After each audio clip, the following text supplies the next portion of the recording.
নেতা, বাংলাদেশের স্বাধীনতার ঘোষক শহীদ রাষ্ট্রপতি জিয়াউর রহমানের 44তম শাহাদত বার্ষিক উপলক্ষে রূপগঞ্জ ইউনিয়ন বিএনপি এবং অঙ্গ সংগঠন কর্তৃক আয়োজিত আজকের ঈদ সামগ্রী উপহার বিতরণী অনুষ্ঠানে সংগ্রামী সভাপতি উপস্থিত আছেন।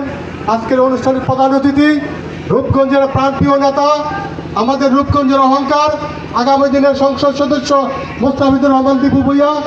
উপস্থিত আছেন রূপগঞ্জ উপজেলা বিএনপির সংগ্রামী সাধারণ সম্পাদক হাজী বাছিরউদ্দিন বাচ্চু সহ মঞ্চে উপবিষ্ট নেতৃবৃন্দ, উপস্থিত ভাই বোন, আসসালামু আলাইকুম।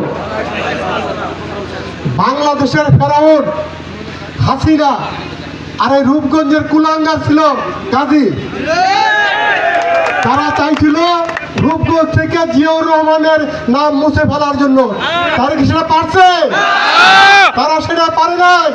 আমি স্পষ্ট ভাষায় বলতে চাই, এই বাংলাদেশ যতদিন থাকবে জিয়াউর রহমানের নাম ততদিন থাকবে ইনশাআল্লাহ।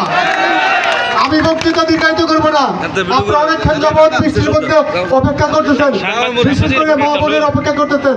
আমি বক্তব্য দীর্ঘায়িত না করে আজকে তারেক রহমানের পক্ষ থেকে রূপগঞ্জ ইউনিয়ন বিএনপি এবং অঙ্গ সংগঠনের সৌজন্যে দীপু ভূঁইয়া সাহেব আপনাদের হাতে ঈদ সামগ্রী উপহার, ঈদ সামগ্রী তুলে দেবেন এবং আপনারা সেটা সবাই ঘরে ঘরে কিনে সবাই ফ্যামিলি সহ আপনারা সবাই ঈদ উদযাপন করবেন, এই আশাবাদ ব্যক্ত করে সবাইকে ধন্যবাদ জানিয়ে আমার বক্তব্য শেষ করছি। খোদা হাফেজ।